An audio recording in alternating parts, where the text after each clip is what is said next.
PBA career. Ranked 9th by the PBA. Won the 1991 ABC Masters. And our second round match about to begin. Doug Kent on lane 37. Oh! And he rolls the 2-pin. He rolls the 2-pin, and you know it's always based on that great reaction by to Tutu start rolled out a that game 2-pin.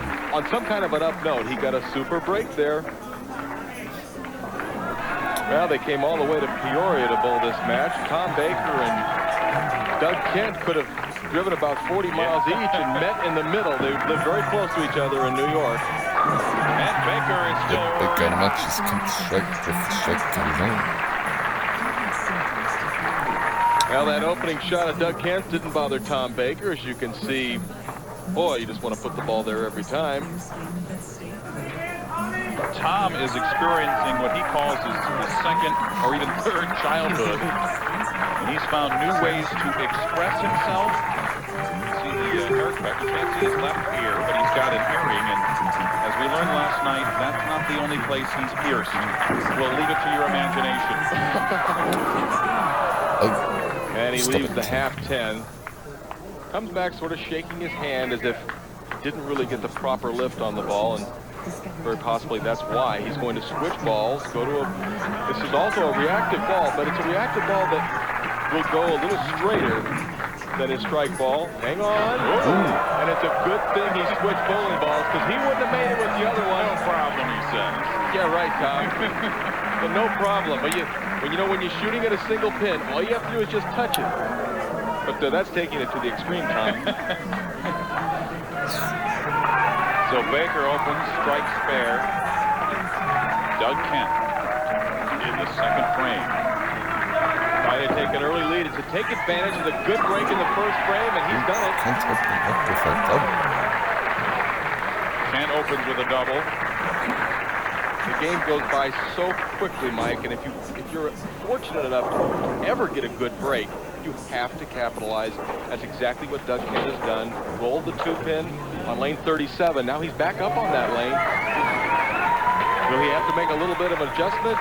He's going to. It's either going to be in speed or the way he moves left to right on the lane. This is a very consistent bowler. A year ago, he cashed in 24 of 26 events. A little more hit on it.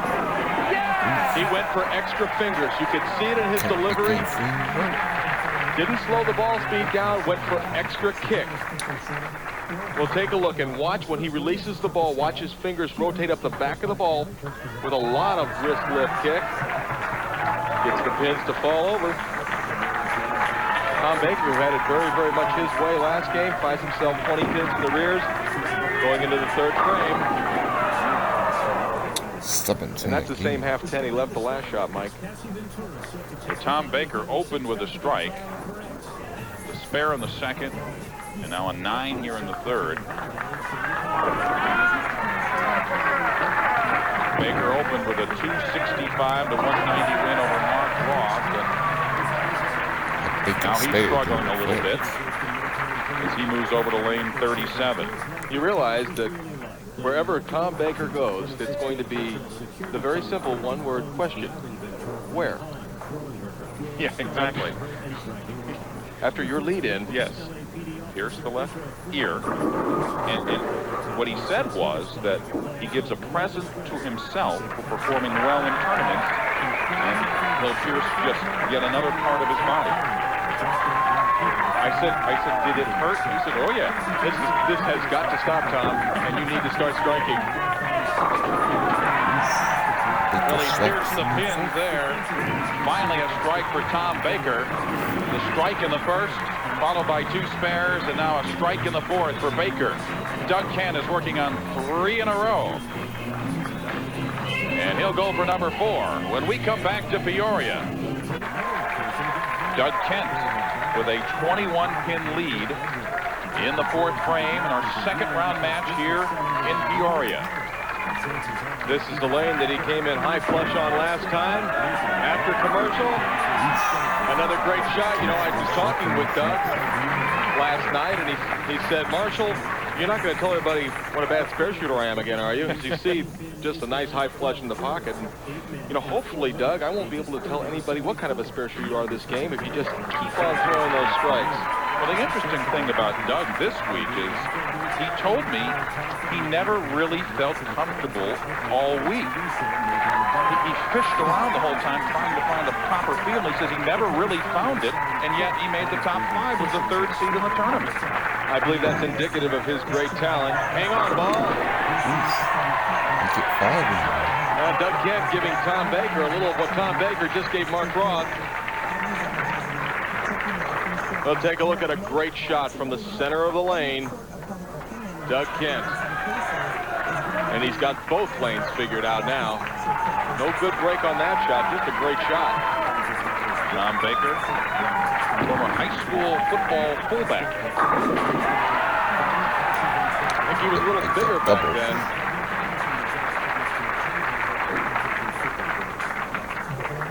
Now Tom Baker with the opportunity to cut it down to a 31-pin lead with the strike here. Gets the nice kick of the 10-pin. And it's by no means over. After 5 frames, Doug Kent with 5 in a row. Tom Baker with a double, 31 down. Can cut it to 21. And let Doug Kent know that he is certainly in the building. A couple of hot bowlers, both these players. Baker in the 6th. Tom Baker trailing by 31, leaves the 4-9. Not only doesn't this ball strike, but he ends up leaving the 4-9 in what is really such a bad break. A little bit higher, he probably would have tripped out the 4-pin. A little bit lighter, it's 10 in the pit. He's got to try and make this. At this stage in the match, can't play safe. Come on, ball. Oh, he can't believe it hooked. He was actually waving the ball to hook a little more. And it hooked a little too much. Watch the way it dives. Right now, he's coaxing the ball. He wants that ball to go left, go left, go left. Boy, too much. And so, Doug Kent working on 5 in a row here in the 6th, trying to close out Tom Baker. He is on the money.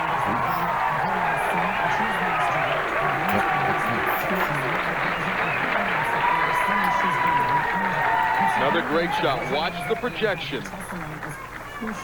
Way out onto the lane, about 18 board at the arrows. 17.5 board at the pins. And a great reaction from Doug Kent. He won his first PBA title back in 1996 in Detroit when he ran the ladder. He won the Japan Cup last fall. This is his 2nd championship round appearance this year. And he wants to be the man. He really does. And if he loves the competition, another great shot. And if he wins this game, which it certainly looks like he will, you want to be the man, Doug Kent? Well, you're bowling against the man. It'll be Walter Ray Williams coming up next. Take a look at this shot. It's like a broken record. Just high flush, high flush, high flush. Baker in the 7th. Well, not to be for Tom. It's going to be a tough go for him this game. It's pretty much done. You know, if Doug Kent, if he can put together 5 more strikes in a row, and I don't believe it's too early to start talking about this, for a 300 game in the 2nd round of the championship finals, PBA is going to award Doug Kent with $15,000. I want to see it happen.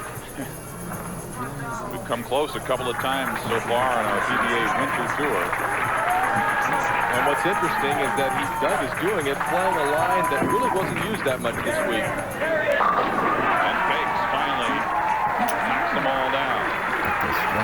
Only his 4th strike of the 2nd round. And now Kent working on 7 in a row with a 67-pin lead. Well, as you can see, he's had 9 career 300 games, never on television. The pressure keeps mounting with each shot that he throws. In the 8th frame. Hurry up! Hurry up! Oh, Kent shouldn't have stopped by the 2-pin. Well, applause from the folks here in Peoria after 7 in a row, the 9 and the 8 for Doug Kent. And we'll take a look at a ball that just comes in light. Remember, he rolled the 2-pin in the first frame, not to be here in the 8th.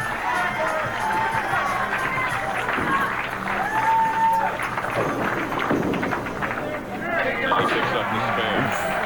That's right, Doug. You are a great spare shooter. See, he made the 2-pin. Now, when Doug Kent was a kid, he has loved bowling all his life.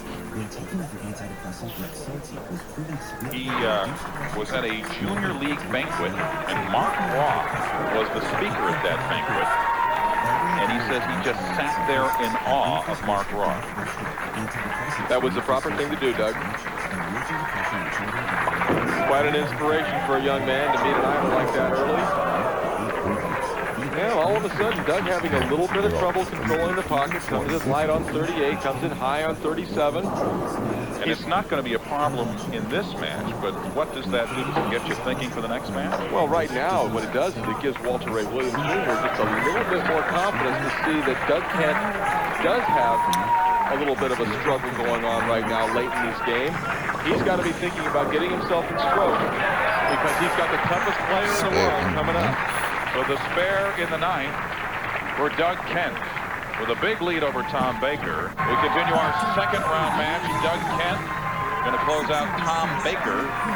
Baker opened up with a win over Mark Roth, and waiting in the wings, the PBA Player of the Year, Walter Ray Williams.